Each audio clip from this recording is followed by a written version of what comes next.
You're listening to Cash and Sass. I'm Lisa Marie, your go-to gal for all things money. As the Sassy Wealth Queen and the brains behind the Sassy Wealth Coach, I'm here to take you on a thrilling ride from the financial chaos to sassy and sexy money.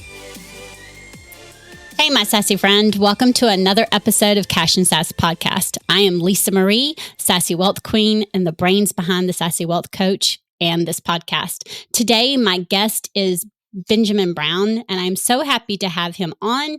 He got his sales coaching when he worked with BNI, which is Business Network International. He realized that many small businesses don't use a sales process. In fact, many businesses don't think sales training is important until it starts to affect their revenue. That's so very true. He began sharing all his sales experience with business owners. As a result, he built the rapid success sales process. By implementing a proper sales process, an individual or a business owner can increase revenue and become more successful. Thank you so much for being on my show. I actually think my first question is going to be, how did you come about building the rapid success sales process? Because in my experience, a lot of times the reason why we don't like doing sales is we have some type of money block where we may not think we're worthy, or we don't think we're good at sales, or we're afraid to ask for the money, whatever type of money block that is. Can you give me just a little background on that? Well, what I express is that sales is a skill. And so it's not something that you adapt to or something you evolve to. It's just like any other skill that's out there. You just don't have to be as detailed. So if you want to become a carpenter, plumber, you work as an apprentice and you work for many years under somebody showing you exactly how to do it.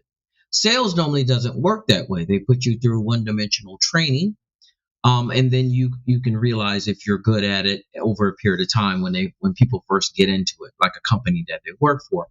But really, the main ingredient that I find in sales, the 80% of sales is confidence. Number one is having somebody to practice with. By practicing on clients, you get yourself into trouble, and you won't really understand the essence of what you're actually doing wrong. That's why people have a negative connotation on the feedback, because they're not doing it right. They're not getting the feedback to figure out what they're doing wrong so they can correct it. And as humans, you get frustrated with that very quickly, especially when it comes to your income and your paycheck, right? Right. So safety comes into, if I do this, I might go broke if I can't do it. And a lot of people, it's a lot of pressure. So sales is a lot about pressure, and some people just can't understand the pressure. Yeah. What's one of the things that when it comes to money mindset? So how do you have a story of what kind of money mindset you had and what kind of shift you made to have a different money mindset than maybe you had before? We talking about when it comes to sales? Mm-hmm.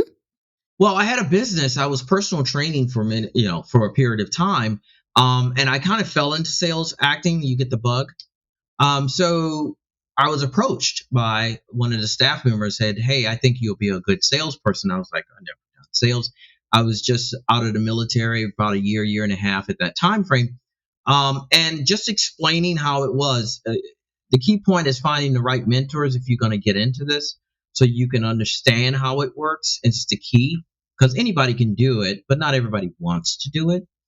And so by getting into that and just going through what they taught me, giving the confidence to fail, the revelation is back on the end of the paycheck that I got. I'm like, I made this just by doing this, rather than, the sessions that you would do at training be about 75 an hour. I was making triple, quadruple that in a less amount of time, just by being on the phone or actually talking to individuals, which I'm a people person, but you don't have to be a people person to be a good salesperson. Right. What kind of how does money mindset affect sales? So I want to talk about how it does with entrepreneurs, because for example, I'm not a salesperson, quote unquote, per se, except I am an entrepreneur.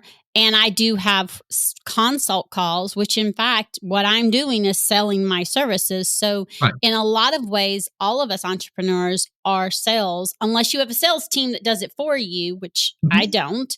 And a lot of us single entrepreneurs, or not single entrepreneurs, but sole entrepreneurs don't.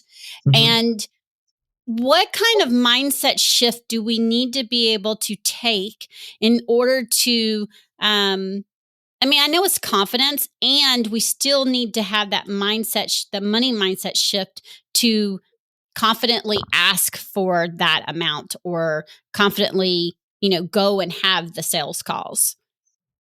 Well, I'm glad you brought that up. One of the things when I started doing sales training about 5 years ago, I decided I was going to be a coach, but I didn't know what I wanted to teach. And so I investigated what I wanted to teach for about 6 months, and then just came to the revelation, why don't I teach what I already knew, which I've had Mm-hmm. over 20 years experience in sales.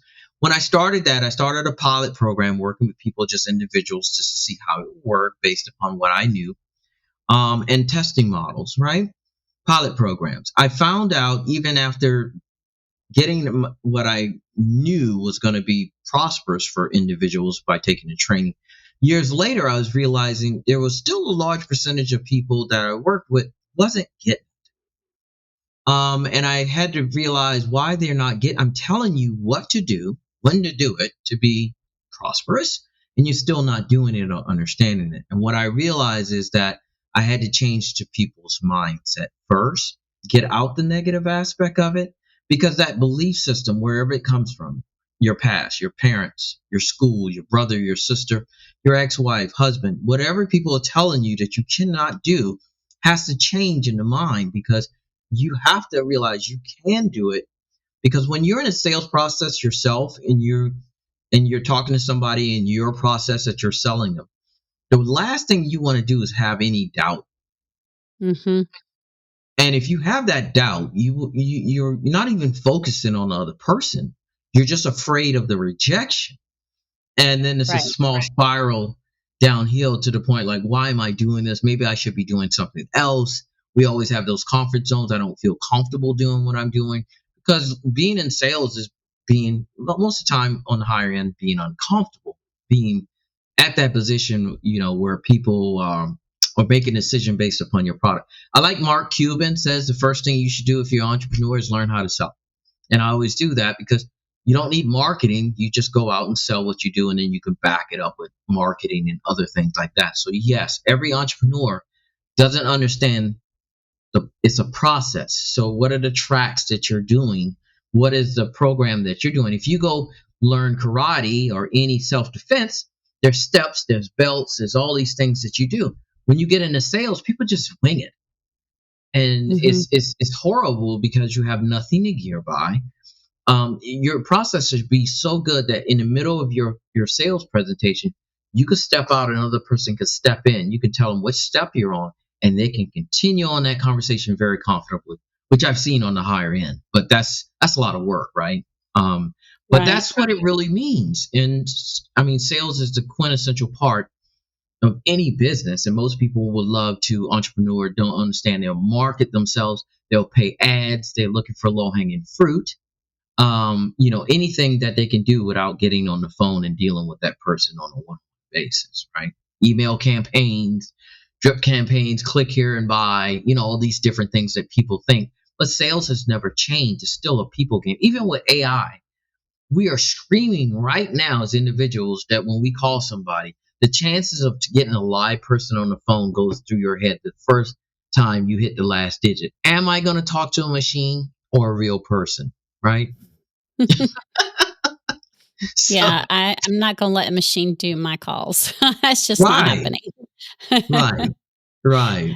It um, is a numbers game, and they use that to their advantage, but most of the time you don't need to do that. So, getting mm, back, and right. this is why sales is so important now, because if you're able to understand these things and set your business up where you're getting back to the personal aspect, I think you're ahead of the game depending on what you're servicing, because people would appreciate. Yeah, and I think it's also important to know that, um, yeah, you have to have the confidence when, because they're going to feel that if you don't. Mm-hmm, And you've got to,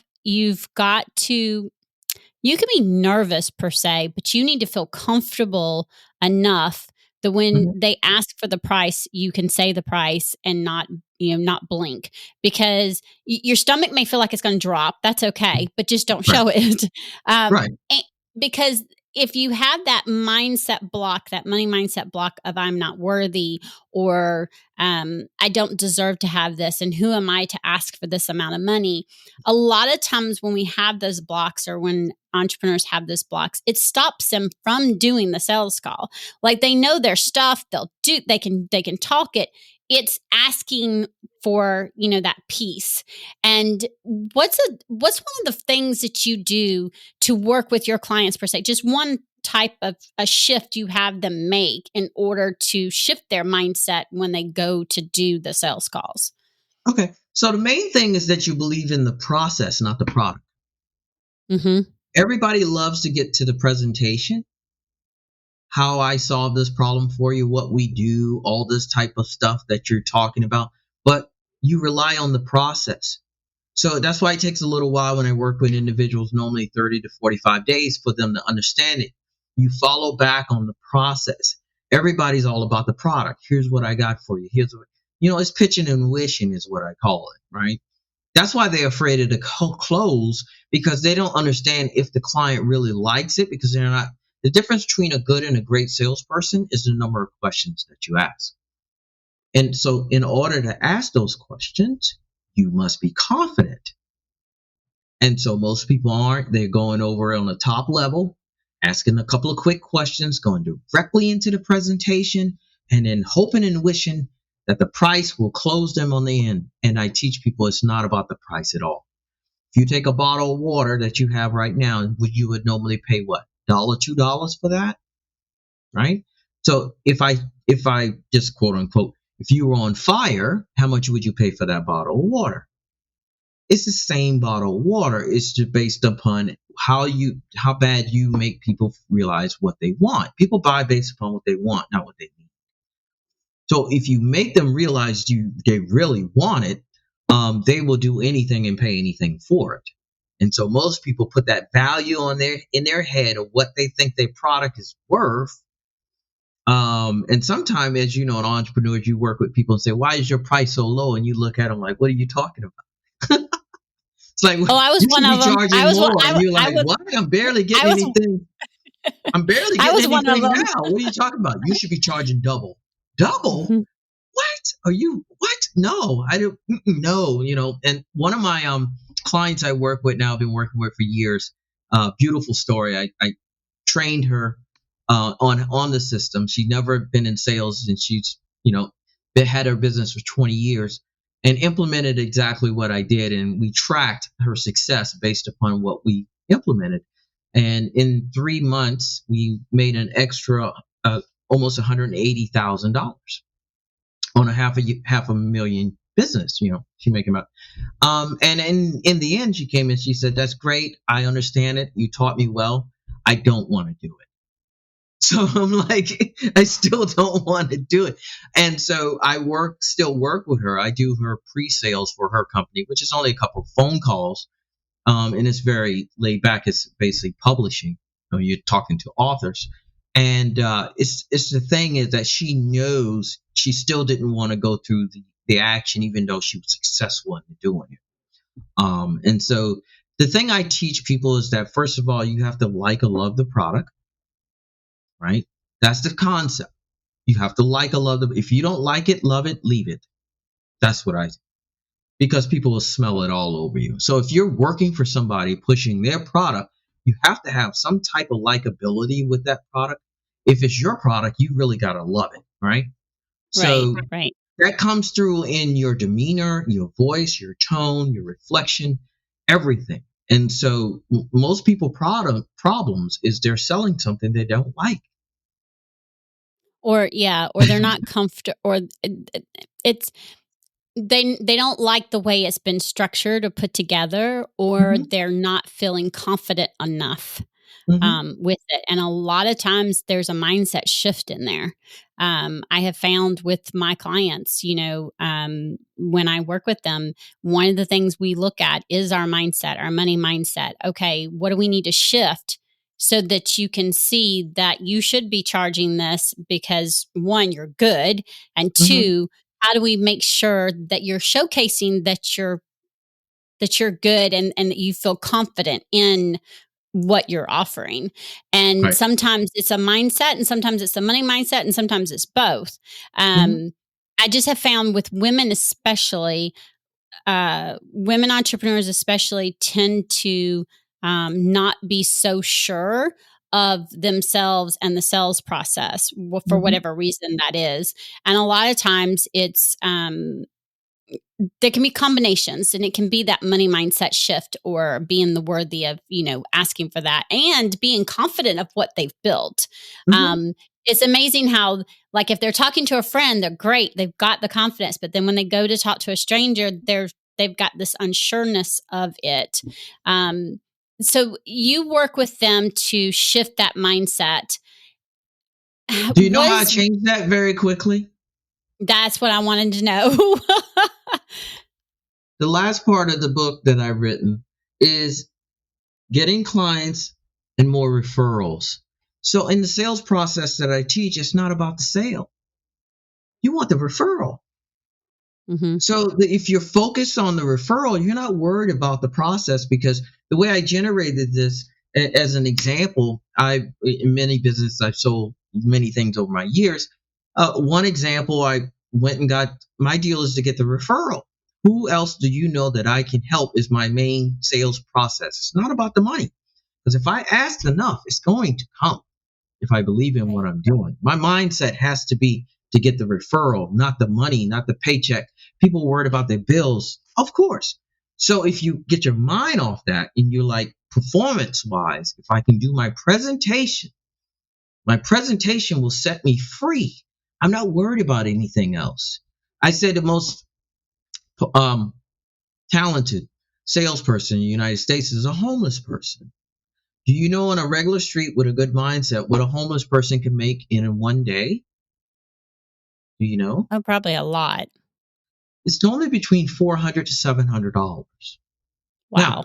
in the end, when you look at that, what is the homeless person selling? Okay, I have no idea. So, You give them money, right? Tangibly, what do you get in return? well, when I do it, it makes me feel good. It What makes do me you feel get in good your that I'm giving hand? back. What product do you get in return? Nothing. So you got a person out there that doesn't have a website, doesn't probably have an Instagram, Snapchat, doesn't have an email campaign, doesn't have a bank account, doesn't have an office, fax machine, computers, expensive cell phones, cameras, podcasts. They're rolling down. They can make $400 to $700 non-taxable per day if they want to. That's why they're not out there every day. They don't have any overhead. They're in sales. Why are they kicking people who have all of these tools? But because most entrepreneurs are not pulling down $700 a day, right? Why? Because that homeless person, the reason that they're good is because they're only focused on what they want. They either want food, clothing, alcohol, drugs. They don't care what Okay. they look like, smell like. People tell them. They don't care about the no's. They don't care about rejection. They're not worried about their performance. They're not worried about how much coffee they got before 9 o'clock. They're not worried about what my emails look like, all these emails and my family and this. They don't care about the family. They don't care about. So their focus is the reason why they're generating. So most business people, one of the symptoms that they have when it comes to money mindset is that they're not focused on sales. They got so many other things: accounting, family, kids, church, anybody on the regular, bills coming in. And the three things you have to do in a sales that's real important, the three things that you need to do at the same time simultaneously: you have to know where you're going, you have to be confident, and you have to listen. So you're not doing a one-on-one with the prospect. You're up here looking at yourself, grading yourself as you're doing the presentation, not worried about something or something what he says or whatever. You're listening to everything that's going on. That's why when I used to do sales, I used to turn the volume up where I could just hear, like, when they part their lips, like, this is giving me signals on where they're going, right? Hmm. Listening intently, because most of the time in a discussion in the sales process, the prospect is giving you golden nuggets, and most of the time you're not listening to them. You're assuming, and you're so happy to get to the presentation to tell you how they're going to solve the problem, and you never dug in, never asked the important question. And when you get towards the close, you shiver up, you get cold, and you like doubt everything, and you pitching and wishing. And when it doesn't close, you can't reclose because you're not confident, right? So you just set another date to call them back and let them think about it, or set another date and you think it's important. And so the main thing, like I said, the homeless person is focused. They don't care about all these small things. And most entrepreneurs, when they go from Fortune 500, where they have everything supported for them, now they're on their own, trying to do everything on their own. And the last thing they're really focused on is the most important thing, which is sales. So the mindset is totally wrong with most people. And I'm like, so how much did you spend on marketing? Oh, 5, 10. We all have done it, right? Facebook ads. We all do this, trying to get that perfect low-hanging fruit that can come into our business, that can generate us revenue on a regular basis. And very simple, that could be done by just jumping on the phone. And most people don't want to do it because they're afraid. They don't know what to say. They don't know when to say it. They don't know what to close. And they're getting convoluted, and all of these, and every month something else comes out, shiny object, a new way to market, a new platform, a new way to do things. And so that's why most businesses don't make it past 5 years. It's a number of other reasons, but it's frustrating. That's why people say, I want to be an entrepreneur. And I go, really? Do you really want to be an entrepreneur? Do you know what that really means? Like, anybody ever told you what that really, really means? When you wake up on Friday and you have nothing in your bank account, you got nothing coming in, and you had to pay for this, and nobody, and then your employee doesn't call you back. Do you understand what it really means? I mean, you see all this beautiful way people got cars and they're on a laptop. I'm like, that's not the way it is. It's not, and it never ends. It's a continuous journey, and you might grow this business to a billion, a million. What's the next thing you're gonna do, Norman? You're going to start another business. It's in your blood. You just Yeah, no. I see what you're saying, because, I tell people all the time, being an entrepreneur, being a business owner is not for the faint of heart. You have to be laser focused, and you have to be able to ride the waves. And there are going to be times where those waves are going to throw you halfway. I mean, they're going to come up and pick you up and throw you like way to the other side, and you're just going to feel like saying, okay, I'm done. And you have to be able to continuously ride the waves. I've been riding them for 7 years, and I promise you got to keep riding them.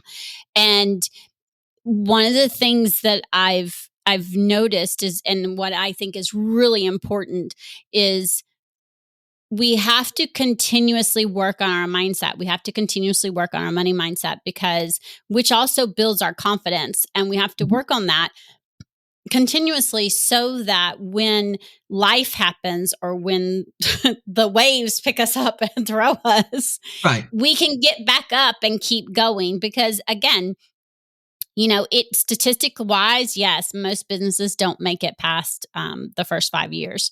They have a certain percentage that's the first 3, certain percentage is the first 5, and actually for women, it's even more so not making it past the first 3. So right. I tell all my listeners, you've made it past, you get it to the 3rd year, the 5th year, celebrate. You make it past the 7th year, you celebrate. Now every single, I did the big celebration on the 3 and the 5, and now I'm celebrating every single one. Because those are huge milestones, especially if you are making a profit and you are bringing in revenue, which is that's the key. And what I want my listeners to take away from this is, your mindset is going to affect your sales. It's going to affect how you're delivering your stuff. It's going to affect your demeanor, which, if you're doing a video call, people are going to be able to see. A lot of times we want to do a sales video call because we're going to be able to see their demeanor, and we can tell if they're really into it, or, we can see their demeanor on how they answer. Right. But a lot of times we also have to remember that they can see us and our demeanor, and they're going to be able to feel whether or not we have that confidence, and they're going to be able to feel that lack if we have it, especially if we're not, you're not good at showcasing it, regardless if you're nervous.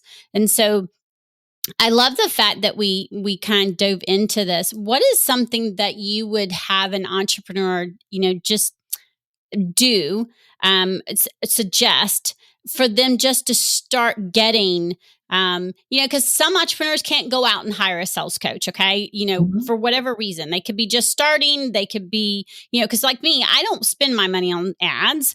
So that, there's entrepreneurs I know for a fact they've got, they're building, they're up leveling, they don't have the revenue just yet to invest in these, like a sales coach or a high. Right. What's something that you would, just a tip that you would give them to be able to work on that shift so that they can do their we call them consult calls. They're still sales calls, but Mhm. to be able to do them more confidently and deliver it better. Are you ready? Sure. Record your calls and listen to Okay. them. Most people never listen. They've been in business for 5 years. They never listen to one call. You don't know what you sound like. You have no idea. I don't like what I sound like. Of course, you need to be, in order to get I've better at never listened sales, to any you of my have to live be your videos. worst critic. You have to be your worst critic, right? Yeah. Okay. Michael Jordan, all the great guys are always more critical of themselves than other people were. That's greatness. No, most people will And never they get to watch that their point. videos. You never get you never get to that point, right? But the most thing is that people do, but they don't take accountability for it, which we all do. We're all at fault of that, right? We don't want to seem lesser than. We don't want to do it to ourselves. We got enough people telling us that. But recording your calls, and you'd be like, man, I sound like you. And everybody I have do it because my students, they record the calls and we go through them. And it's the same thing. You have a man. I always use analogies. In playing football for 7 years, on Monday the coach is screaming at him, showing him film like, "You believe what you just did? Why did you?" And the guy's been playing football since he's probably 8. We all make mistakes. So when you're all alone as an entrepreneur and you don't have nobody giving you feedback on this, even if you're being successful, there's normally a percentage when I come to businesses, the amount of money they're losing and don't even know it because there's nobody to give them feedback. You sound like crap. Like, why would you say that? I mean, you lost that sale. Not only you lost that sale, you lost another opportunity to ask for a referral because you did so bad, which that person might know 2 or 3 other people. I've had sales where I have physically pitched them in the end, didn't get the sale, got 2 referrals, sold the other 2 referrals, right? So that's what I'm trying to tell people is if you focus on the referral aspect of the process, the sale is just an afterthought. So the main thing is that your sales process is smooth enough where you can ask for the referral, right? You're not being aggressive. You're not being everybody talking about car sales and all this. You're going through the process. You're giving them a tour of your business. And you better do that right because when other people do it, you want them to be a reflection of your company. So when you grow, and Lisa, you understand this. What is the job of an entrepreneur? Is to slowly fire yourself from the jobs you don't want to do and things you don't have time for based upon the revenue that you generate. So as you Hmm. generate money and you start moving into these different levels from $1,000 a month to $10,000 a month to 11,000. I have one of my clients now, he's a millionaire and he's went from, 5 millions going to 10. He's having a huge problem because he grew too fast, right? And his mindset got all jacked up and all these problems came in because he was just taking money. He didn't have a target market. He didn't differentiate what's a good customer from a bad customer. A paying customer was a good customer to him. And I always teach bad money. You can't sell everybody. Even though they have money, they're going to cause you more problems. That's why I It tell will come and entrepreneurs. bite you. It will come and bite you. It will come and bite you, bite you, bite you. And I they will know give you firsthand. and they will give you a bad review too. They Yeah. will. And you're like, oh, I just went, they gave me the money. You didn't smell it. You were so money mindset. I need to get money that you understand there's good money and there's bad money. So that bad money will eat you alive in time, than anything else. I mean, I fire clients, like it's regular, and they get shocked. What do you mean? I'm like, I had a gentleman the other day call me up, and he, when we talk longevity, I've also, my proof of concept. I've owned a limo business for 14 years, still going today, very profitable. So, I had a client to call and, set up everything. And I'm like, we talked, I asked a couple of questions, and I was just like, I'm just going to at this time deny this and have you call someone else to help you, because I don't think I can. What do you mean? Like, what do you mean? Like, I can smell it. It was bad money. I'm like, no, not going to deal with this. It's going to take me more headache. I got burned on this before, that type of deal. And so, things you have to learn as an entrepreneur is key. But if you have a sales process, go ahead. Well, I was going to say, and the key is to trust your gut or your heart, Yeah. whatever. Like if you know it's not a good fit, then don't take it. Because if you're taking it, like you said, the good money, bad money is coming from a scarcity mindset. Yeah. If you're going after and they're paying me, they're willing to pay me, and you're taking it, and down deep that you should not be taking this person as a client, Right. Don't take them as a client, because again, you're coming from that lack. You're coming from a scarcity mindset. And I've learned that the hard way. And I made sure now, like if I can tell in my gut, if I listen to my gut's never strayed me wrong. It's me listening to it. Right. When I know it's not a good fit, I tell them, no, thank you, that we're not a good fit. I just tell them we're not a good fit. Let me refer you to a couple other people that may be a better fit for you. It doesn't mean you can't do it. Right. It just means you're not a good fit. And whatever inside you is saying it's not a good fit, trust it. No matter how much we want to help so many people. I love the part of this that talking about the sales from a scarcity. And I think that's the biggest thing I want you, my sassy listeners, to really take from it, is that doing sales from a scarcity mindset can lead to a lot of issues, and doing it, so many issues. And that could be a whole nother podcast. And it can also lead to money problems, by the way, which is a whole nother thing. And doing it from a mindset of being worthy and not from that lack of mindset, and doing it for referrals, and if someone says no, asking for referrals, because, my business has thrived on referrals, and I love them. I love getting referrals. You still do the sales call, and they were referred. So if they were referred, that's still the same process. That's it. Right. And so I think it's really, really important that we realize how much our mindset, our money mindsets, if we have a lack or scarcity or just a mindset in general, really, really affects that sales process and getting clients. And if it affects us getting clients, that then turn around and affects our money, period, which is like a vicious cycle, because then it affects your money mindset even more, because then you don't think you can do the entrepreneurship, and, we can go down a little spiral cycle. So I really want, I'm hoping that what you're taking from this is that there's an easier way to do it than winging it. And working on that mindset is really big key. Can you tell our listeners where they can get more information? I know you said the offer you were going to offer was them to have a call with you. And I think you've already sent me the link. So the link will be in the show notes, but can you just tell them what that looks like?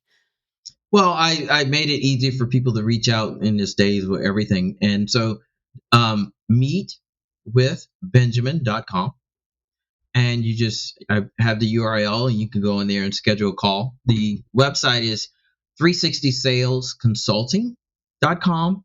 And the book is Master the Art of Closing the Sale by Benjamin Brown. It's on Amazon. So I've generated that. And just to cover what you did, the mindset that you talk about in sales is step number 1 in my process. It's called being prepared. And that's a whole mindset training. That's where the 30 days come in, to change people's mindset on what they think a sale actually is. And by doing that, my concept that I say sales it's simple, but it's not easy. So people overthink it, but it's not easy, which means you have to put the work in. Very much so. Very much so. And as we all know, entrepreneurship is also not easy. It's worth it. However, Yeah. it's not what we see on social media. There are things that we have to work on. We have to work on our mindset. And then the other thing that I want my listeners to take before we stop is remember it's okay to ask for help. So having someone help you with your sales process, having someone help you shift your money mindset and help you shift your mindset, help you grow your business, asking for help there's nothing wrong with that.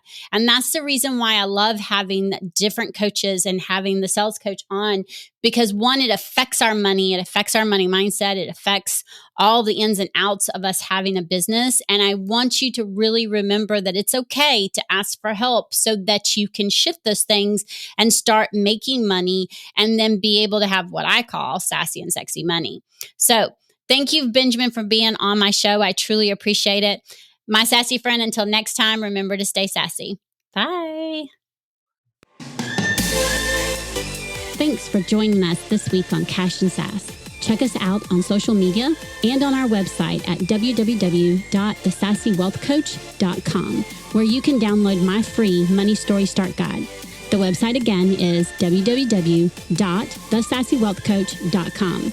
And as always, subscribe to the show to catch every new episode and leave us a review so we can continue to bring you fresh content. And remember, yes, it is possible to have sassy and sexy money. See you next week.